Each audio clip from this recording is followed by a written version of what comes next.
So, dear students, today we are going to discuss about the significance of differences between two means. This is also called as t-test. Before going to discuss in detail about t-test, let's have some look on the history of t-test, who had invented it. The t-statistics was introduced in 1908 by William Seeley Gosset, a chemist working for the Guinness Brewery in Dublin, Ireland. Student was his pen name. Gossett had been hired due to Claude Guinness' policy of recruiting the best graduates from Oxford and Cambridge to apply biochemistry and statistics to Guinness industrial processes. Gossett devised the t-test as a cheap way to monitor the quality of stout.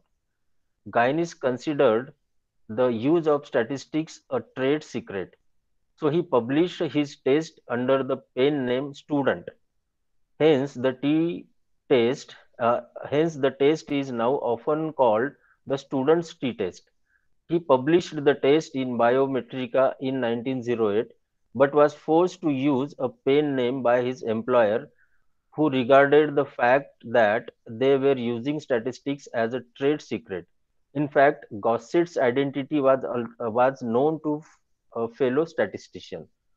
ये जो T test है ये invent किया है William सिली Gosset ने। ये एक chemist के तौर पे काम करते थे किसी इंडस्ट्री में, किसी मेडिकल क्या कहेंगे फार्मास्यूटिकल कंपनी में।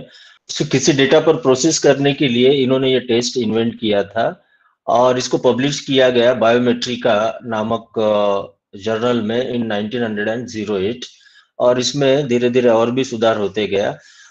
ये जो विलियम सीली गॉसेट है या इनका पेन नेम जो था वो स्टूडेंट था, वो स्टूडेंट नाम से लिखते थे, इसलिए टी टेस्ट कई बार स्टूडेंट टेस्ट नाम से भी जाना जाता है या स्टूडेंट्स टी टेस्ट नाम से भी जाना जाता है।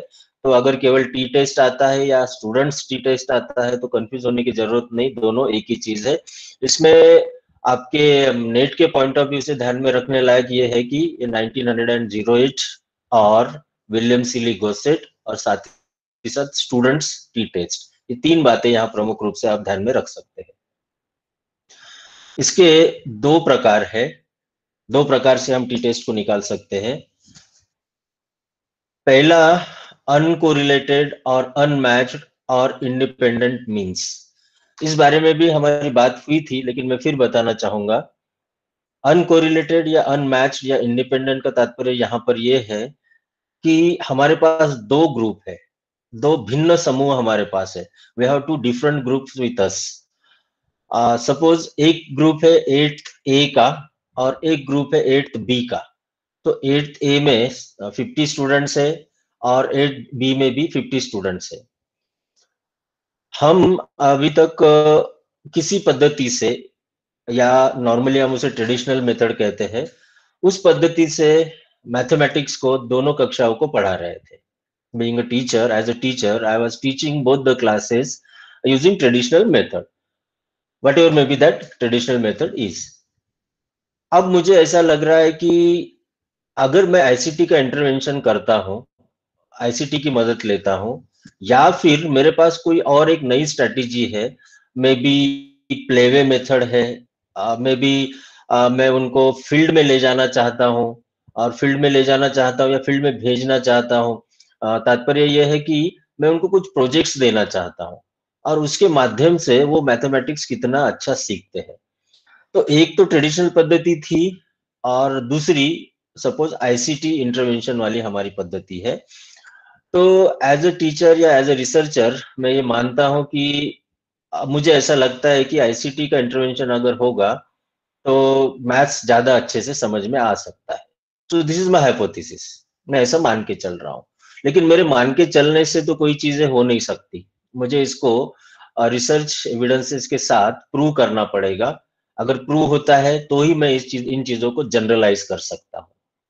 मतलब मैं समाज के सामने इसे ला सकता हूँ और कह सकता हूँ कि आईसीटी के माध्यम से अगर पढ़ाया जाता है तो मैथ्स ज्यादा अच्छे से समझ में आता है।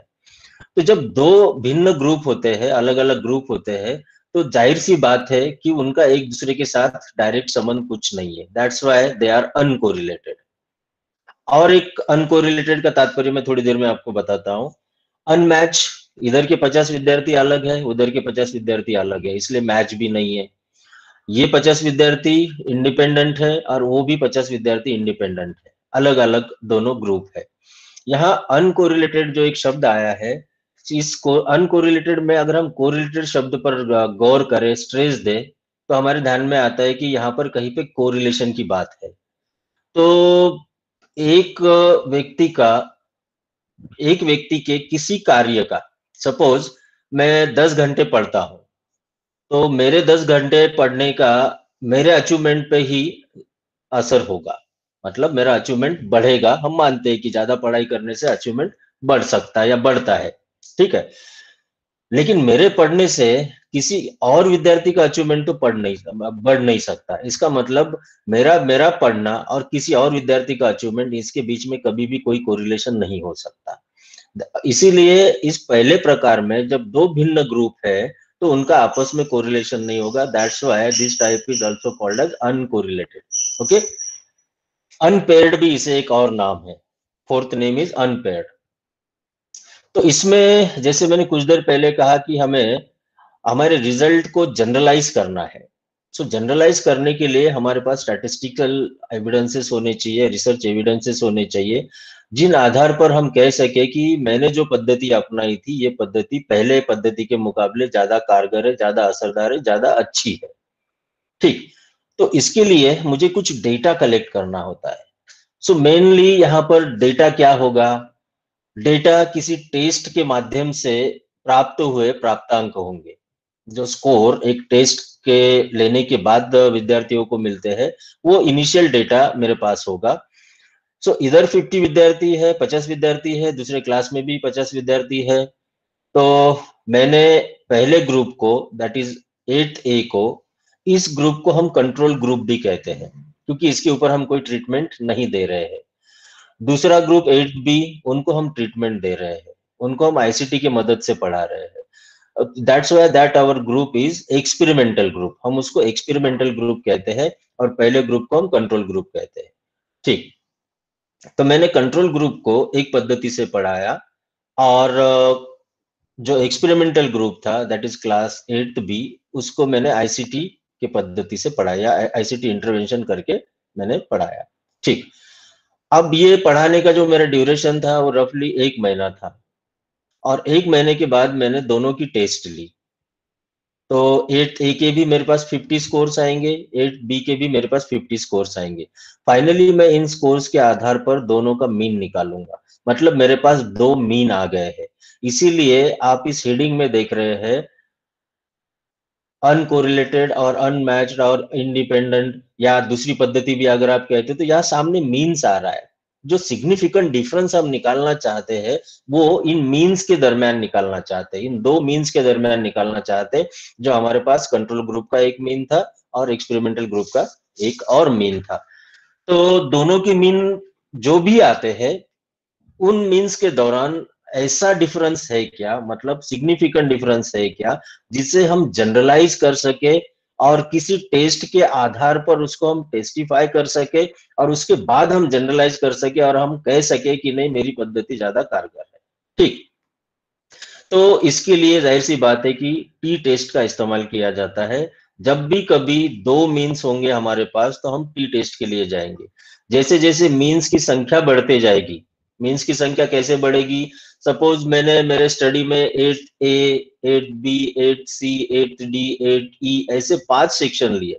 तो जब मैं 5 सेक्शन लेता हूं तो मुझे उतने बार टी टेस्ट निकालना पड़ेगा। तो मतलब पहले का दूसरे के साथ, पहले का तीसरे के साथ, पहले का चौथे के साथ, पहले का पांचवे के साथ, इसी तरीके से दूसरा तीसरा, दूसरा चौथा, दूसरा पांचवा, है ना। तो मुझे काफी बार टी टेस्ट निकालना पड़ेगा। तो उसके लिए कोई और पद्धति है, that is called as ANOVA, हम बाद में उसके बारे में चर्चा करेंगे। तो केवल हमारे पास जब दो मीन्स होते हैं तब हम टी टेस्ट का इस्तेमाल करेंगे। तो इसके लिए जो लेवल ऑफ सिग्निफिकेंस चाहिए वो हम लोग कंसीडर करते हैं 0.01 लेवल की और 0.05 लेवल की। ये टू टेल्ड टी टेस्ट कहलाता है। साथ ही साथ ये टू टेल्ड क्यों कहलाता है? अगर आपको एनपीसी याद होगा, कहीं पर आपने एनपीसी पहले पढ़ा होगा, अगर नहीं है इस साल है तो हम उसको पढ़ेंगे बाद में। एनपीसी नॉर्मल प्रोबेबिलिटी कर्व एक बेल शेप कर्व होती है, जिसमें अगर हम सेंटर से उसे डिवाइड करते हैं तो एग्जैक्टली 50% स्कोर उसके फर्स्ट हाफ में होते हैं और 50% स्कोर सेकंड हाफ में होते हैं। तो पहला पार्ट और दूसरा पार्ट के अंत में, या पहले पार्ट की शुरुआत में या दूसरे पार्ट के अंत में आपने ऑब्जर्व किया होगा कि ये जो कर्व है, ये कर्व कहीं पर एक्स एक्सिस के पास आते जाती है, बट वो कभी उसको टच नहीं करती, वो उसके पास आते जाती है। तो ये जो एंड है इसके, स्टार्टिंग वाला या फिर अंत वाला, इनको हम टेल कहते हैं। तो इस केस में टू टेल्ड स्टैटिस्टिक्स हमें लगाना पड़ेगा, उसके हिसाब से स्टैटिस्टिक्स हमें लगाना पड़ेगा, और हमारी लेवल ऑफ सिग्निफिकेंस होगी 0.05 एंड 0.01 लेवल्स। ठीक, इस बारे में भी मैंने उस दिन कहा था, मैं एक बार फिर आप लोगों से बताना चाहूंगा। और यहाँ 0.05 से मतलब है कि 100 में से 5, 0.01 का मतलब है 100 में से 1। मतलब कोई एक्सपेरिमेंट अगर मैं 100 टाइम्स करता हूं तो 5 बार उसके रिजल्ट्स अलग आएंगे, अलग आने की संभावना होगी, लेकिन 95 टाइम्स वो रिजल्ट वो एक ही देगा, मुझे एक ही देगा। तो उस केस में हम 0.05 लेवल उसे कहेंगे। और मैं कोई एक्सपेरिमेंट 100 टाइम्स करता हूं, लेकिन वो 99 टाइम्स मुझे सेम रिजल्ट देता है, केवल एक बार ऐसा होता है कि वो रिजल्ट डेविएट हो जाता है या कुछ और आता है, तो वो 0.01 लेवल कहलाती है। सो 0.01 लेवल ये सबसे बड़ी लेवल फिलहाल है। इससे भी बड़ी एक लेवल होती है, दैट इज 0.00, मतलब 100%। अगर 100 टाइम्स मैं एक्सपेरिमेंट कर रहा हूं तो 100 टाइम्स मुझे एक ही रिजल्ट मिलना चाहिए। सो मेडिकल के फील्ड में नॉर्मली नहीं, हमेशा ही 0.00 लेवल की बात होती है, क्योंकि वहां हम ये नहीं कह सकते कि जब मैं एक नई दवाई बनाया है मैंने और उसे मैं टेस्ट करने जा रहा हूं, तो 0.01 पे सिग्निफिकेंट हुआ तो चलेगा, या 0.05 लेवल पर सिग्निफिकेंट हुआ तो चलेगा, क्योंकि 0.01 का मतलब है कि एक पेशेंट मर सकता है, 0.05 का मतलब है कि 5 पेशेंट मर सकते हैं। तो मेडिकल में ये रिस्क कोई नहीं लेगा, इसीलिए वो लोग 100% रिजल्ट चाहते हैं और उनका लेवल ऑफ सिग्निफिकेंस 0.00 होता है। ठीक, आगे थोड़ा बढ़ते हैं। और कैलकुलेशन, इस टी टेस्ट का कैलकुलेशन जब हम करते हैं तब हमें डिग्री ऑफ फ्रीडम को कंसिडर करना होता है। तो वो डिग्री ऑफ फ्रीडम होता है n1 प्लस n2 माइनस 2। मतलब पहले ग्रुप में जो विद्यार्थी है प्लस दूसरे ग्रुप में जो विद्यार्थी है, उनको जोड़ के उसमें से 2 को हम माइनस करेंगे। ठीक है। लेवल ऑफ सिग्निफिकेंस पे थोड़ी सी और अगर आप बात करनी है, मुझे लगता है वो जरूरी है। 0.01 लेवल के लिए जब ये डिग्री ऑफ फ्रीडम 120 से ज्यादा होना शुरू होता है, तो हम उसको इन्फिनिटी कंसिडर करना शुरू करते हैं, मतलब अनगिनत। ठीक, तो 0.01 लेवल के लिए टेबल वैल्यू, मैंने वो टेबल भी आज डाउनलोड करके रखा है, आपको दिखाऊंगा बाद में। तो table value, that table is named as table D. Okay, तो 0.01 लेवल के लिए जब डिग्री ऑफ फ्रीडम इंफिनिटी हो जाता है तो टेबल वैल्यू 2.58 होती है। 2.58 होनी, हमारी कैलकुलेटेड वैल्यू 2.58 या उससे ज्यादा आनी चाहिए अगर इस लेवल पर सिग्निफिकेंस हमें देखना है, तो हमारी वैल्यू इस लेवल पर सिग्निफिकेंट आनी चाहिए। तो ठीक, तो टेबल वैल्यू 0.01 के लिए 2.58 and 0.05 के लिए 1.96 for degree of freedom infinity. That means more than 120. Roughly saying more than 120. Okay. So second type is correlated or matched or dependent means. तो जैसे कि मैं कह रहा था, हमने पहले प्रकार में देखा, वहां आपस में कोई मैचिंग नहीं था, कोई कोरिलेशन नहीं था, और वो इंडिपेंडेंट थे। यहाँ पर कोरिलेशन भी है, मैचिंग भी है और डिपेंडेंसी भी है। इसका मतलब यहाँ हमारे स्टडी में केवल एक ही ग्रुप होगा। तो जैसे उदाहरण वहां पर 8A और 8B का दिया गया था, तो यहाँ पर हम सिर्फ 8A का लेते हैं। कक्षा 5 तक या 6 तक आते आते स्टूडेंट्स काफी हद तक कैलकुलेशन सीख जाते हैं।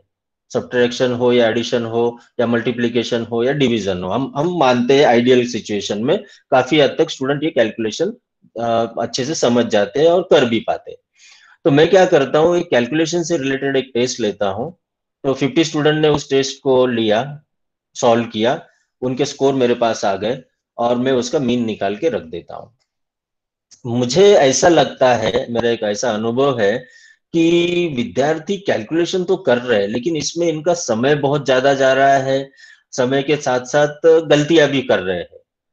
तो क्या करना चाहिए कैलकुलेशन को फास्ट करने के लिए? तो शायद अबागस का मदद लेना पड़ेगा, शायद वैदिक मैथमेटिक्स की मदद ली जा सकती है, जिससे उनको कुछ फॉर्मूले, कुछ ट्रिक्स या कुछ और ट्रिक्स भी मैं ढूंढता हूँ। तो ऐसा मैं एक 15 दिन का पैकेज तैयार करता हूँ, जिससे मुझे लगता है कि स्टूडेंट का कैलकुलेशन का स्पीड बढ़ जाएगा। मेनली उनको कैलकुलेशन करना आ रहा है लेकिन कैलकुलेशन करने के दौरान उनकी स्पीड उतनी नहीं है, समय ज्यादा ले रहे हैं और साथ ही साथ कुछ गलतियां भी कर रहे हैं। मैं चाहता हूं कि उनकी स्पीड भी बढ़े और उनकी गलतियां भी मिनिमाइज हो। तो ये ध्यान में रखते हुए मैं एक 15 दिन का कोई एक पैकेज तैयार करता हूँ। ऑलरेडी मैं प्री टेस्ट ले चुका हूँ। अब मैं क्या करता हूँ कि वो 15 दिन उस पैकेज के तहत उनको पढ़ाता हूँ और 15 दिन के बाद फिर मैं एक टेस्ट लेता हूँ कैलकुलेशन से रिलेटेड ही। ऑलमोस्ट उसका तरीका पहले टेस्ट जैसा ही होगा, सिर्फ कंटेंट बदल जाएगा। उसकी डिफिकल्टी लेवल जो पहले टेस्ट में थी, वही डिफिकल्टी लेवल उसकी यहाँ पर भी रहेगी। वही डिफिकल्टी लेवल दूसरे टेस्ट की भी रहेगी। तो दूसरे टेस्ट से भी मुझे कुछ स्कोर्स मिलेंगे और उस आधार पर मैं एक मीन प्राप्त कर लूंगा, मतलब 2 मीन मेरे पास आ गए। तो यहाँ पर कोरिलेटेड और मैच या डिपेंडेंट का मतलब यहाँ पर सीधा सीधा ये है कि एक ही ग्रुप होगा, सिंगल ग्रुप यहाँ पर होगा। और सिंगल ग्रुप है तो हम वन टेल टेटिस इसे कहेंगे। जो सिग्निफिकेंस लेवल ऑफ सिग्निफिकेंस होगा वो 0.02 और 0.10। इसको ध्यान में रखने के लिए सिंपल ट्रिक आप अपनाइए। ये 0.01 टू टेल के लिए है और जब वो वन टेल होगा मतलब कोई एक पार्ट हो जाएगा, पहला हाफ या दूसरा हाफ, तो जाहिर सी बात है कि दोनों की दोनों कंसंट्रेशन इधर ही है, इसलिए 0.01 का जब हम ट्वाइस करेंगे तो 0.02 आएगा। 0.05 को डबल करेंगे तो 0.10 आएगा। तो 0.10 level and 0.02 levels are used and known as one tail t test। और यहाँ पर डिग्री ऑफ फ्रीडम जो होगा वो n-1 होगा, क्योंकि विद्यार्थी की संख्या उतनी ही होगी। पहले भी वो 50 थे और उन्हीं 50 के ऊपर हमने टेस्ट ली थी, फिर कुछ उनको पढ़ाया था, फिर उन्हीं 50 के ऊपर हमने टेस्ट ली थी। लेकिन प्रक्रिया में ऐसा हो सकता है कि एक आध दूसरा विद्यार्थी एग्जैक्टली जो शुरुआत के 50 में था तो दूसरे बार ना हो, कम हो गया हो। तो यहाँ जो डिग्री ऑफ फ्रीडम हम लेते हैं दैट इज n-1। हाँ, significance of difference between to uncorrelated and unmatched और इंडिपेंडेंट मीन्स। सो पहला प्रकार, ठीक। फॉर स्मॉल सैंपल, इसको हम दो प्रकार से निकालेंगे। एक तो स्मॉल सैंपल के लिए और एक लार्ज सैंपल के लिए। स्मॉल सैंपल नॉर्मली हम 30 से नीचे की जो आंकड़े होते हैं या सैंपल होता है उसको हम स्मॉल सैंपल कंसीडर करते हैं। So the formula for this type of t-test is standard error of difference, that is sigma d is equal to standard deviation under root n1 plus n2 upon n1 into n2। तो इस formula को अगर हम गौर से देखते हैं तो हमारे पास n1 और n2 तो है, हमें सिर्फ स्टैंडर्ड डिविएशन निकालना है। स्टैंडर्ड डिविएशन अगर हम निकाल लिए तो बाकी चीजें हमारे पास ऑलरेडी है। तो स्टैंडर्ड डिविएशन के लिए फॉर्मूला है summation of x square upon n-1। Okay, तो एक्स स्क्वायर मतलब जो स्कोर्स होंगे, उनकी बात यहाँ पर हो रही है, उनका सम और divided by n-1। And n जो होगा इसको भी गौर करिएगा, जैसे डिग्री ऑफ फ्रीडम की बात वहां पर थी, एग्जैक्टली सेम n होगा यहाँ पर। So that n will be n1 plus n2 minus 2। Okay, तो इस फॉर्मूला में जो हमें n रखना है वो होगा n1 प्लस n2 माइनस 2। तो n1 और n2 हमारे पास ऑलरेडी है, इसका मतलब n भी हमारे पास है। फाइनली जो फॉर्मूला बन के आता है that is t is equal to d upon sigma d। d stands for difference between two means, that is m1 minus m2। आप m1 माइनस m2 कर सकते, m2 माइनस m1 कर सकते, इट्स अप टू यू। सिर्फ फर्क आएगा उत्तर में। उत्तर में कभी कभी अगर m1 बड़ा है और आपने m2 माइनस m1 किया जहां पर m1 बड़ा था, आपने M2 माइनस M1 किया तो उत्तर आपका माइनस में आएगा, तो उसका कोई चिंता नहीं है, उससे बस यही पता चलता है हमें कि कौन सा मीन बड़ा होगा। बट फॉर सिंप्लिसिटी आप लोग M1 माइनस M2 को ही प्रीफर कीजिएगा। सो डी का मतलब हमने पता किया, that is M1 minus M2, तो वो भी हमारे पास ऑलरेडी होगा, हम मीन निकाल चुके होंगे या हमें मीन दिया गया होगा, तो हमारे पास डी भी होगा। अब हमें केवल सिग्मा डी निकालना है, तो सिग्मा डी निकालने के लिए पहले स्टैंडर्ड डिविएशन निकालना पड़ेगा। अगर स्टैंडर्ड डिविएशन दिया है तो सब कुछ हमारे पास है, हम सीधा सीधा सिग्मा डी निकालने के बाद टी को कैलकुलेट कर सकते हैं। ये एक उदाहरण है, इस उदाहरण में हमारे पास इतनी चीजें दी हुई है। An interest test is administered to 6 boys in a occasional training class and to 10 boys in a Latin class. दो अलग अलग भाषाओं के क्लास थे जिस पर इंटरेस्ट टेस्ट एडमिनिस्टर की गई। पहले क्लास में 6 बॉयज थे, दूसरे क्लास में 10 बॉयज थे। Is the mean difference between the two groups significant at 0.05 level? Okay, जो कुछ मीन प्राप्त हुआ है क्या वो सिग्निफिकेंट है 0.05 लेवल पर? तो N1 6 है, उदाहरण में दिया है, N2 is 10, M1 हमें अलग से दिया गया है, दैट इज 30, M2 अलग से दिया है, दैट इज 24, और summation of x1 square 110, x2 square summation of x2 square 352। Hence इन दोनों का जब हम सम करेंगे, क्योंकि हमको समेशन ऑफ x स्क्वायर चाहिए, तो सम करेंगे तो 462 आ रहा है। ये सारी बातें हमको उदाहरण में दी गई है, मतलब डेटा उदाहरण तो ऊपर आप देख रहे हो शाब्दिक उदाहरण है, वर्डेड प्रॉब्लम है, बट उसके नीचे ये जानकारी हमें दी गई होगी। अगर नहीं दी गई है तो हम खुद इसको खुद के तरफ से कैलकुलेट करना चाहते हैं, तो ये सब कुछ हमें पहले मैन्युअली कैलकुलेट करना पड़ेगा। और n है N1 प्लस N2 माइनस 2, जो हमें पहले से फॉर्मूला में पता है, तो वो होगा 14, क्योंकि 10 प्लस 6 16, 16 माइनस 2 14। ओके, अब हमें फॉर्मूला के लिए एस डी की जरूरत है, क्योंकि सिग्मा डी जब कैलकुलेट करना है तो एस डी जरूरी है। तो S D is equal to under root summation x square upon n minus 1। तो समेशन एक्स स्क्वायर हमने निकाल के रखा है, दैट इज 462। एन हमने यहां निकाल के रखा है 14 माइनस 1, जब कैलकुलेट करेंगे तो 5.96 आएगा। अब सिग्मा डी के लिए हमें S D under root n one plus n two upon n one minus n two, ये फॉर्मूला कंसिडर करना है। तो एस डी हमने निकाल दिया है, 5.96 है, एन वन एन टू हमारे पास है, हम उसको यहाँ रखेंगे, इसको सॉल्व करेंगे, सॉल्व करने के बाद इसका उत्तर 3.1 आएगा। तो फॉर्मूला के लिए टी के लिए डी अपॉन सिग्मा डी की जरूरत थी, हम नीचे देखते हैं, फॉर्मूला के लिए हमको डी अपॉन सिग्मा डी की जरूरत थी, तो सिग्मा डी यहां हमने प्राप्त कर लिया। डी M1 माइनस M2 करेंगे, तो M1 यहाँ पर 30 है और M2 24 है, तो उसको वैल्यू, उनकी वैल्यू यहाँ पुट करेंगे तो D हमारे पास आ जाएगा, दैट इज 6। सो फाइनली हम फॉर्मूला में इसे पुट करते हैं और वैल्यू हमारे पास आती है 1.96। ओके, तो आप लोगों को मैंने इस क्लास के पहले भी बताया था, इसलिए मैं बताऊं इसके पहले आप लोगों को मैं पूछना चाहूंगा कि ये 1.94 वैल्यू क्या सिग्निफिकेंट हो सकती है? जो टी आया है हमारा, क्या ये सिग्निफिकेंट हो सकता है?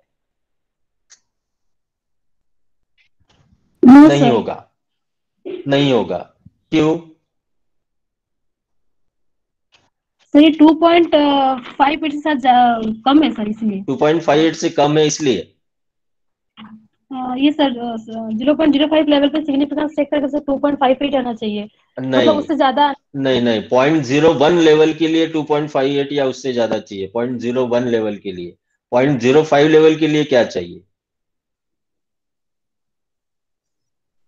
1.96 सर।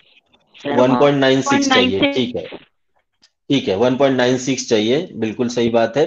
तो ये 1.96 के थोड़ा पास ही तो है हमारी वैल्यू, है ना? और डिग्री ऑफ फ्रीडम है कितना यहाँ पर? डिग्री ऑफ फ्रीडम तो 14 है, इंफिनिटी तो नहीं है, इसलिए हाँ 14 हाँ 14 है, डिग्री राइट। का वैल्यू ज्यादा है, 0.05। हाँ, अभी हमें वो देखना पड़ेगा, क्योंकि अगर हमारा डिग्री ऑफ फ्रीडम 120 से ज्यादा होता, इंफिनिटी की तरफ होता, तो हम इसको स्ट्रेट वे कह सकते थे, लेकिन डिग्री ऑफ फ्रीडम काफी कम है। तो क्या ये वैल्यू सिग्निफिकेंट हो सकती है? यहाँ पर अभी हमें डाउट है, इसलिए हमें टेबल की मदद लेनी पड़ेगी।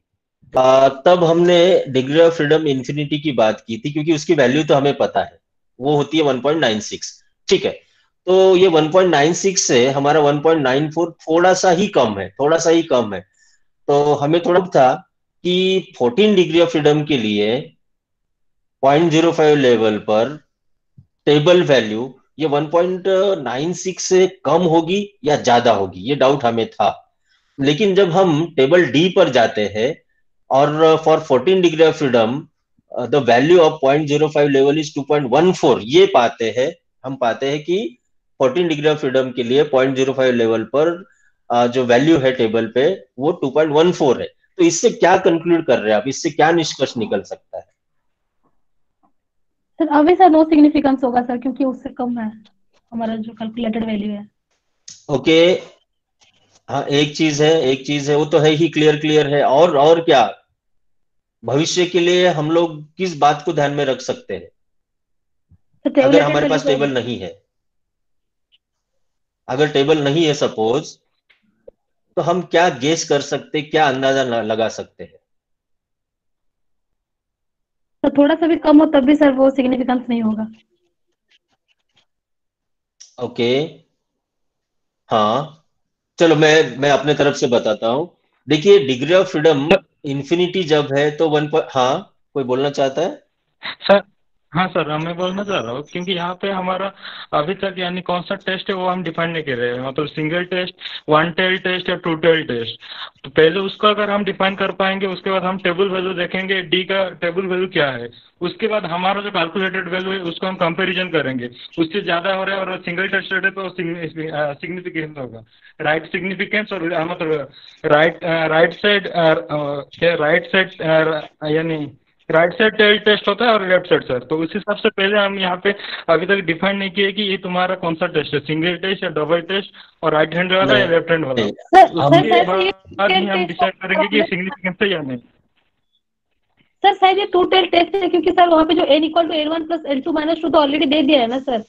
तो उसके लिए तो हमें टू टेल टेस्ट या वन टेल टेस्ट कंफर्म करना जरूरत नहीं है, तो ऑलरेडी दे दिया है सर। एग्जैक्टली मैं वही बोलने जा रहा था कि जब दो डिफरेंट ग्रुप होते हैं तब हम टू टेल्ड का इस्तेमाल करते हैं, दैट इज अंडरस्टूड। और हमने जब इंट्रोडक्शन में इसका देखा उस समय भी हमने देखा है कि यहाँ पर टू टेल्ड टेस्ट यूज होगा। और अगर सिंगल ग्रुप है, दैट इज डिपेंडेंट ग्रुप है या मैच्ड ग्रुप है या कोरिलेटेड ग्रुप है, तो वन टेल टेस्ट होगा। तो दैट इज ऑलरेडी डिसाइडेड कि यहाँ टू टेल टेस्ट ही है, और इसीलिए 0.05 लेवल या 0.0 वो टू टेल में ही होती है। वन टेल में 0.10 की बात होगी एंड 0.02 की बात होगी। ठीक है, तो that is already set, that is decided. मैं जो कहना चाह रहा था वो ये कहना चाह रहा था, मैं एक बार फिर रिपीट करता हूं कि हमारा जो कैलकुलेटेड वैल्यू है वो 1.96 वो 1.94 है, 1.94 है। लेकिन डिग्री ऑफ फ्रीडम अगर इंफिनिटी हो तो ये वैल्यू 1.96 होनी चाहिए, हमको पता है। ठीक है, लेकिन हम थोड़े से कंफ्यूज थे कि हमारे डिग्री ऑफ फ्रीडम तो वो है 14, तो 46 क्या सिग्निफिकेंट हो सकता है, हो सकता है। तब हम लेवल के लिए है कि वैल्यू 2.14 है। इससे ये तात्पर्य निकलता है या इससे ये निष्कर्ष निकलता है या इससे भविष्य के लिए हम ये बात ध्यान में रख सकते हैं कि 1.96 is the minimum value for significance at 0.05 level. Minimum degree of freedom जैसे जैसे जैसे जैसे बढ़ते जाएगा तब ही 1.96 पे आके रुक जाएगा। उसके पहले डिग्री ऑफ फ्रीडम जब कम होगा तो टेबल वैल्यू ज्यादा होगी। इसका मतलब हम आग बंद करके बिना सोचे समझे भी ये डिक्लेयर कर सकते हैं कि 1.94 जो है वो डिग्री ऑफ फ्रीडम 14 पर सिग्निफिकेंट नहीं होगा। Okay, so from table D for 14 degree of freedom the value at 0.05 level is 2.14 and our obtained value is 1.94, which is less than the table value. Therefore the mean difference is not significant. तो आपको अभी मैं table D show करता हूं, आप लोग वहां से जूम करके देख सकते हैं। चलो,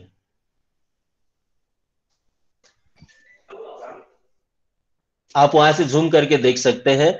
हमारा जो डिग्री ऑफ फ्रीडम है अभी 14 है। सो ये कॉलम है हमारा डिग्री ऑफ फ्रीडम का। देखिए 120 तक है और बाद में इंफिनिटी दे दिया है।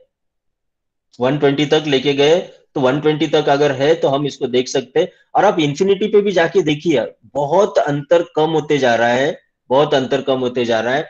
जो हम 0.01 के लिए कह रहे थे, 0.01 के लिए इंफिनिटी पर 2.58 हम कह रहे हैं ना, तो यहाँ पर 2.578 576 है। तो इसको जब हम डबल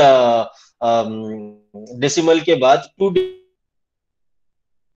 डिजिट तक रखेंगे तो ये 2.58 हो, तो 2.58 या 576 और 120 पे जब हम आ रहे, तो हम देख रहे हैं कि 2.617, मतलब ये वैल्यू बढ़ रही है। और ऐसे जब डिग्री ऑफ फ्रीडम 1 पे आएंगे तो आप देखते हैं कि ये वैल्यू 63, मतलब बहुत ज्यादा, बहुत हाई होते जा रही है। इसका मतलब ये 2.58 या 1.96 ये मिनिमम वैल्यू है सिग्निफिकेंस के लिए, इतना तो चाहिए ही होगा। ओके, हमारे प्रेजेंट कॉन्टेक्स्ट में, प्रेजेंट उदाहरण में 14 डिग्री ऑफ फ्रीडम के लिए हमको 0.05 लेवल पर देखना है। तो 0.05 लेवल यहाँ पर है, यहाँ पर है। मैं पेन का इस्तेमाल करता हूं, अगर मिल जाएगा तो। Show presenter view last, anyways छोड़ो इसको। तो 14 डिग्री ऑफ फ्रीडम के लिए 0.05 लेवल पर 2.145, आप देख पा रहे हैं इसको? Yes sir. देखना होगा। सपोज किसी केस में डिग्री ऑफ फ्रीडम 30 है और 0.01 पे हमें देखने के लिए बोला, तो हम यहाँ आएंगे। ये ऊपर आप देखते हो 0.01 है, यहाँ पर 0.01 है। हम यहाँ पर आएंगे, डिग्री ऑफ फ्रीडम हमारे पास 30 है सपोज, तो वैल्यू 2.75 टेबल की है। इसका मतलब हमारी कैलकुलेटेड वैल्यू 2.75 या उससे ज्यादा होगी तो ही सिग्निफिकेंट होगी। हाँ सर ये जो मीन डिफरेंस है ये सिग्निफिकेंट नहीं है, इसका मतलब सर नल हाइपोथेसिस रिजेक्ट हो जाएगी। हाँ एग्जैक्टली, ठीक है ठीक है, मैं इसके ऊपर बात करता हूँ। नॉर्मली नल हाइपोथेसिस हम इस तरीके से फ्रेम करते हैं कि there is no significant difference between this and that. ये दिस एंड दैट को मैं यहाँ इलाबरेट नहीं करता हूँ, ठीक है। There is no significant difference, ये लेके हम चलते हैं। अगर हमारी कैलकुलेटेड वैल्यू टेबल वैल्यू से ज्यादा होती है, हमारी कैलकुलेटेड वैल्यू टेबल वैल्यू से ज्यादा होती है, तो उस पर्टिकुलर लेवल पर वो सिग्निफिकेंट होगी। जब सिग्निफिकेंट होगी तब हमको नल हाइपोथेसिस को रिजेक्ट करना पड़ता है। रिजेक्ट करना पड़ता है मतलब हमने जो कहा था there is no significant difference, अब हम कहेंगे there is significant difference. No को हम हटा देंगे, देयर इज सिग्निफिकेंट डिफरेंस, ठीक है। तो उसमें वो हमें ये बता देता है कि जिस पद्धति से आपने पढ़ाया था, अच्छा हाँ ये भी देखना पड़ेगा, अभी हम श्योर नहीं हो सकते कि हमने नई पद्धति से पढ़ाया तो उसका इम्पैक्ट के कारण ये सिग्निफिकेंट डिफरेंस आया क्या। ऐसा भी हो सकता है कि आपके ट्रेडिशनल पद्धति का मीन ज्यादा हो। सपोज टेस्ट थी 50 मार्क्स में से, तो उसका मीन आया 45 और हमने जिस पद्धति से पढ़ाया उसका मीन आया 35। सो ऑलमोस्ट 10 का गैप है। जितना ज्यादा गैप होगा उतना सिग्निफिकेंस का चांस बढ़ते जाएगा। इस बात को भी आप ध्यान रखिए। इस उदाहरण में आप देख सकते हैं, यहाँ मीन कहीं पर दिए हुए है क्या? इस उदाहरण में मीन, हाँ 30 और 24, 30 और 24, 6 का अंतर इसमें है, ठीक है। लेकिन ये सैंपल छोटा है। ये सैंपल अगर बड़ा होता, काफी बड़ा होता, तो ये पक्का सिग्निफिकेंस के तरफ मतलब जाता, उसके तरफ जाने के चांसेस इसके ज्यादा होते। तो सिग्निफिकेंस होने के लिए दो बातें प्रमुखता जरूरी है। एक, दोनों मीन्स में काफी अंतर होना चाहिए, और साथ ही साथ ये डिपेंड करता है कि आपका सैंपल छोटा है या बड़ा है, ठीक है। तो ये एक महत्वपूर्ण बात यहाँ पर अपने ध्यान में लाके दी। तो इस केस में अगर हमारा calculated T is equal to और greater than table value, table value, then we have to reject the null hypothesis and we have to accept that there is a significant difference between dash dash.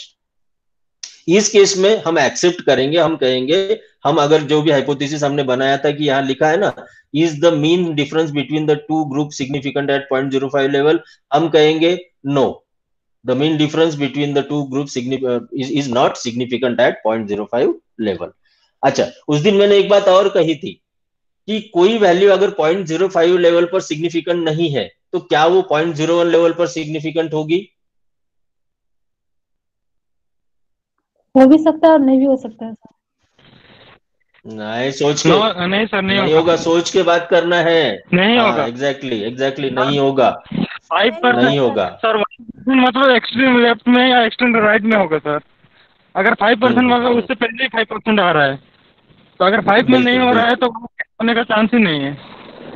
हाँ, क्योंकि मैंने उस दिन कहा था ना कि एक एक्सपेरिमेंट जब मैं 100 टाइम्स कर रहा हूँ और वो 95% मुझे करेक्ट दिखा रहा है या 95 टाइम्स मुझे करेक्ट दिखा रहा है, तो जाहिर सी बात है वो 99 तो नहीं दिखाएगा ना, 95 दिखा रहा है, 99 तो नहीं दिखाएगा.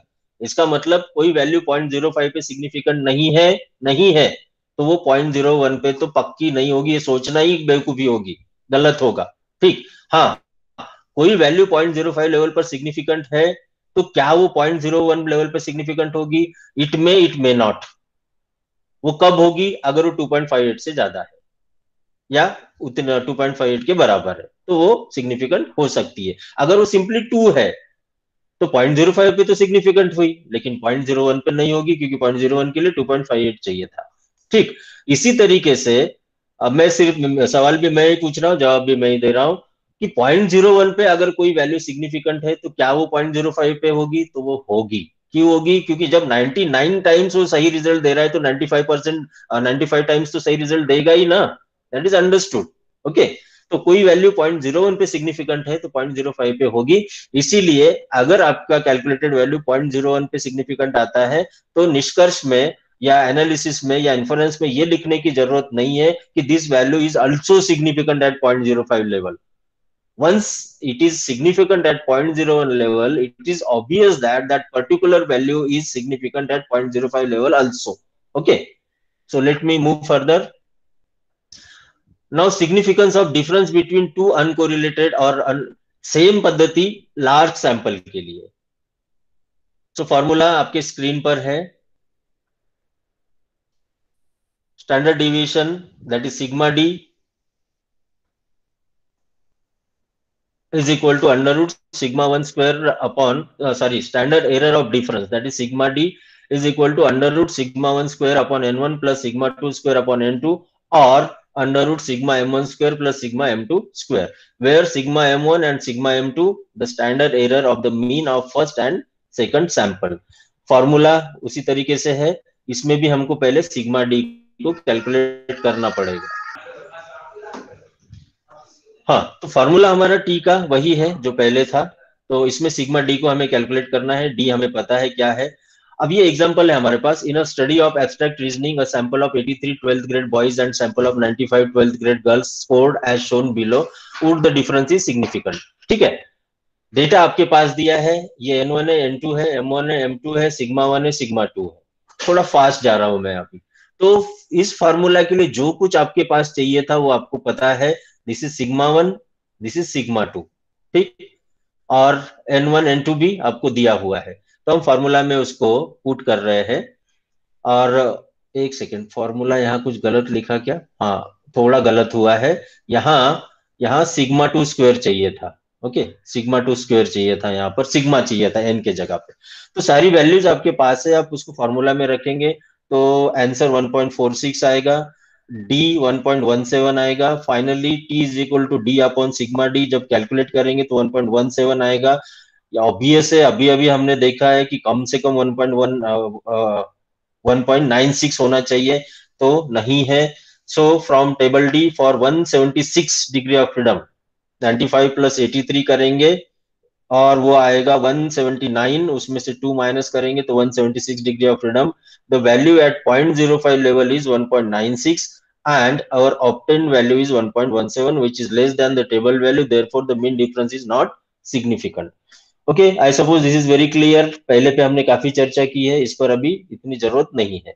टेबल डी पे जाके एक बार आपको फिर से देखना है तो आप देख सकते हैं कि कितना डिग्री ऑफ फ्रीडम था हमारा 176. इसका मतलब वो 120 से ज्यादा है. 120 से ज्यादा है तो हमको सीधा सीधा हम 196 को ही कंसीडर कर सकते हैं. अब सिंगल ग्रुप वाली बात है. Significance of difference between to correlated और मैच्ड और dependent means and equivalent groups. The formula for this is standard error of difference is equal to under root sigma m1 square plus sigma m2 square minus 2r12. ये क्या है मैं बताता हूं. Sigma minus 2r12 sigma m1 into sigma m2, where the final formula is t is equal to d upon sigma d, where d is equal to this, right. यहाँ एक ही, जैसे मैंने इस लेक्चर की शुरुआत में ही कहा था कि एक व्यक्ति की किसी बात का उसी व्यक्ति के किसी दूसरे बात पे परिणाम होता है. तो यहाँ ग्रुप एक ही है, इसीलिए यहाँ पर कोरिलेशन निकलेगा. और ये R12 का मतलब है R जो पहले वाला स्कोर था वो, और दूसरी जो टेस्ट ली हमने उसका. तो पहले स्कोर का टेस्ट, पहले टेस्ट का स्कोर का दूसरे टेस्ट के स्कोर के साथ कोई कोरिलेशन है. That's why here R is also in the formula. Now consider this example. In the first trial of practice period, 25 students of 12 years old have been score of 80 and standard deviation is 8.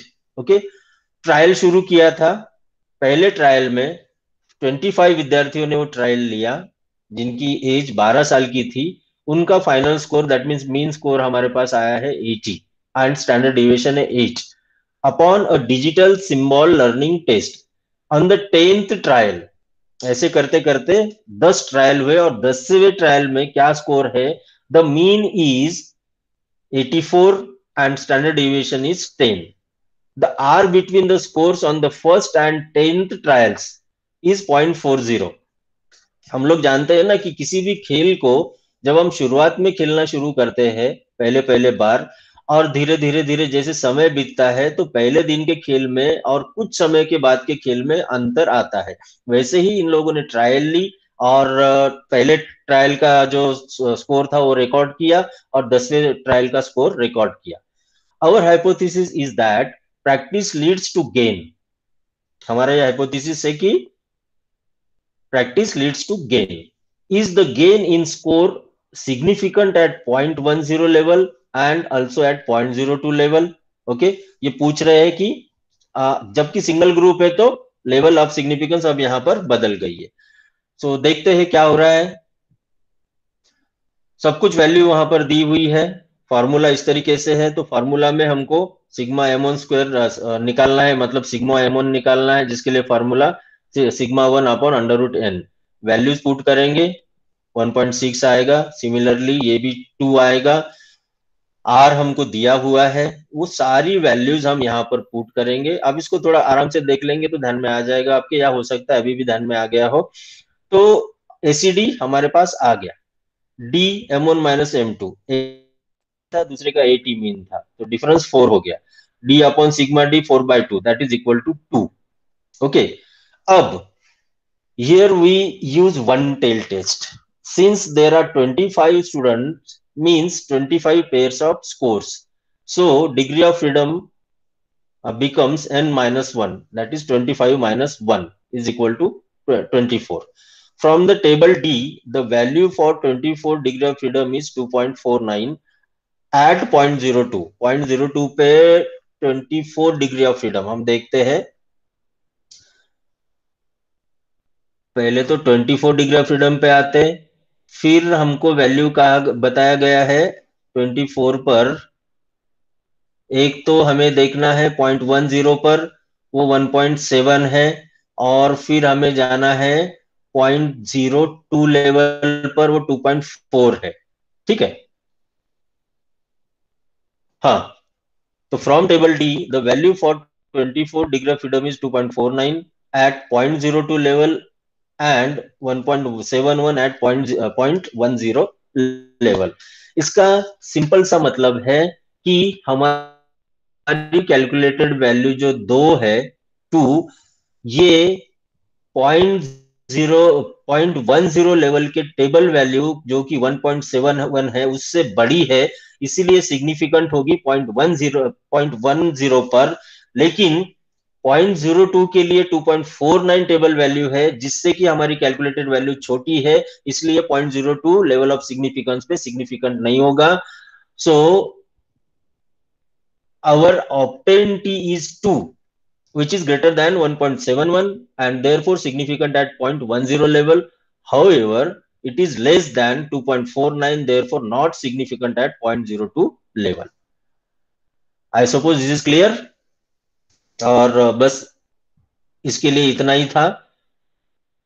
मैं screen share stop कर दूं? कोई सवाल है इसके अभी इस पर? अगर है तो मैं थोड़ी देर के लिए स्क्रीन रखूंगा, या फिर आप अदरवाइज सवाल पूछना है तो आप उस तरीके से भी पूछ। हाँ सर, इसको फिर से वही हाइपोथेसिस के उससे देखें तो हाँ इसका मतलब फिर से ये मतलब नल हाइपोथेसिस जो है वो एक्सेप्ट होगी क्योंकि सिग्निफिकेंट डिफरेंस नहीं है। तो यहाँ जो हाइपोथेसिस थी प्रैक्टिस लीड्स टू गेन। नहीं नहीं नहीं नहीं नहीं नहीं नहीं हाँ नहीं, सुनिए सुनिए, यहाँ पर जो हाइपोथेसिस आपने ली है वो सिग्निफिकेंट होगी कहां पर? 0.10 लेवल पर, लेकिन 0.02 पर नहीं होगी। वो हमें हमें हमें मेंशन करना पड़ेगा। जैसे इस में यहाँ पूछा था ना कि our hypothesis is that practice leads to gain. Is the gain in score significant? हम बोलेंगे the gain in score is significant at 0.10 level only, दूसरे लेवल पर नहीं है। ओके अच्छा, इसका मतलब सर 10 लोग जो है वो प्रैक्टिस करेंगे तो गेन नहीं मिलेगा उनको, मतलब 100 में से 10 लोगों को नहीं मिलेगा। नहीं, 10 का ये अर्थ नहीं है।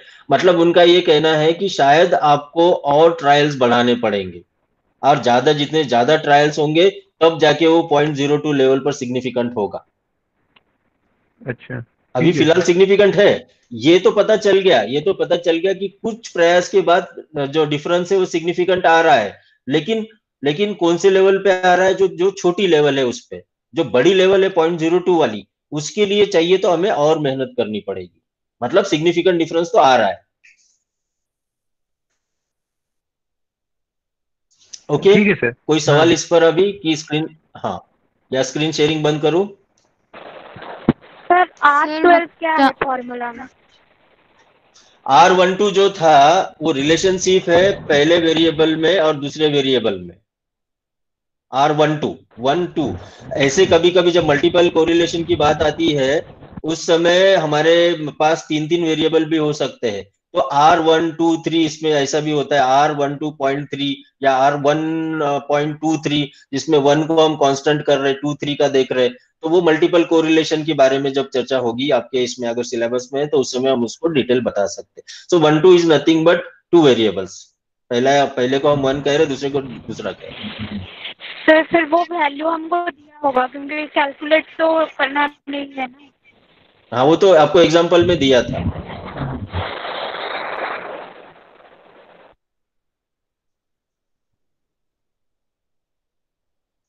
ओके मैं यहाँ पे अभी स्टॉप करता हूँ। कोई एक सवाल किसी ने पूछा है? बहुत सारे चैट मैसेजेस इसमें आए हैं। नल हाइपोथेसिस होगा कि नहीं, कैसे पता चलता है? इसके बारे में रचितांशु एक बड़ा लेक्चर देना पड़ेगा। एक मिनट में बात कर रहा हूँ, थोड़ा कंप्लीट होने दो। 1 मिनट, क्या हो रहा है? हाँ बोलिए,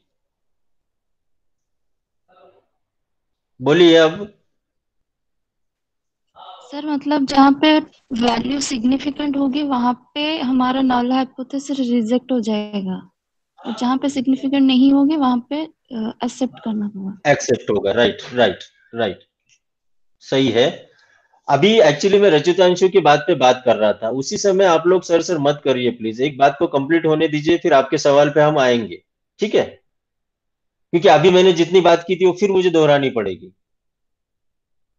रचितांशु ने जो पूछा है सवाल कि नल हाइपोथेसिस होगा कि नहीं, कैसे पता चलता है, तो इसके लिए एक्चुअली मुझे एक अलग से सेशन लेना पड़ेगा, कम से कम 15-20 मिनट इसके ऊपर बात करनी पड़ेगी, तब आपको ये ध्यान में आएगा कि कब नल हाइपोथेसिस लेना होता है, कहाँ डायरेक्शनल हाइपोथेसिस होगा, वो उस पर्टिकुलर टॉपिक में इसके ऊपर चर्चा होगी।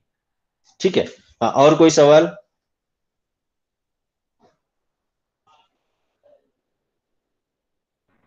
सर नेट के हाँ। क्वेश्चन पेपर में सर वो टेबल वगैरह तो कुछ दी नहीं होती है, तो सर हमें वहाँ पे मतलब याद करके जाना होगा।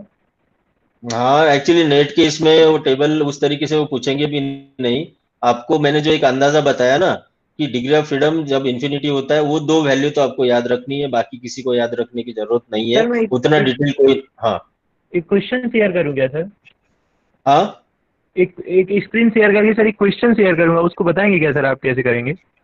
अभी एक्चुअली मेरा थोड़ा, हमारा एक मीटिंग है 5-10 मिनट बाद, 10 मिनट बाद 11:30 के करीब, तो उसको क्या इसी इसी टॉपिक पर है वो? यस सर, इसी सर। हाँ, बताइए।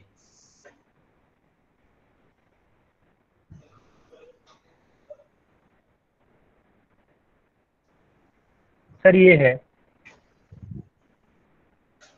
एक सेकेंड, अभी मेरे स्क्रीन पर आया नहीं, मुझे पिन करना पड़ेगा शायद।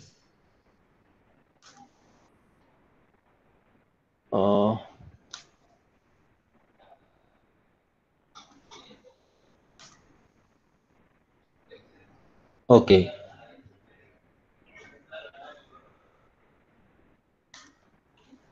in a study, the significance of difference between means was tested through use of a t-test for a large group.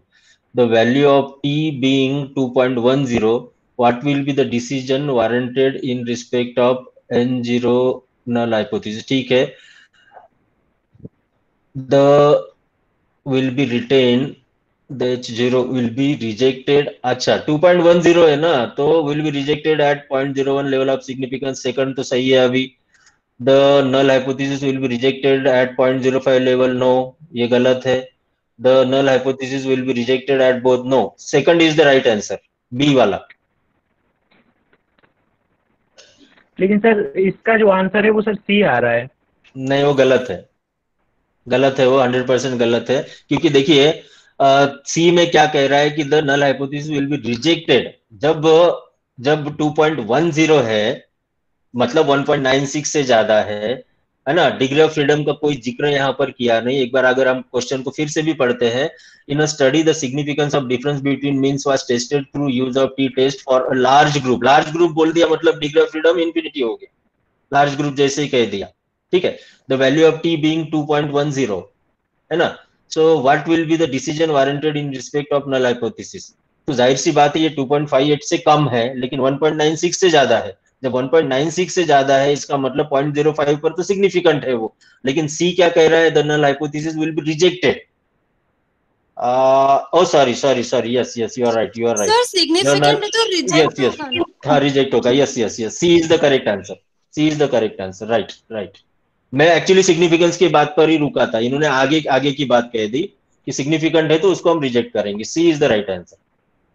तो सर मैं वही पूछ रहा था, मतलब कि जो 2.58 है और 1.96 है ये हमें याद रखना होगा। हाँ, उतना तो रखना ही पड़ेगा, किसी को भी रखना पड़ेगा वो, बाकी नहीं। बाकी थोड़ी ना, टेबल बहुत बड़ा है, बाकी वो थोड़ी याद रखना है, वो तो रखना ही ठीक है सर, रखना है। Thank you sir. हाँ हाँ, वेलकम वेलकम। चलो, और कोई बात है किसी की, या shall I leave the meeting, end the meeting now?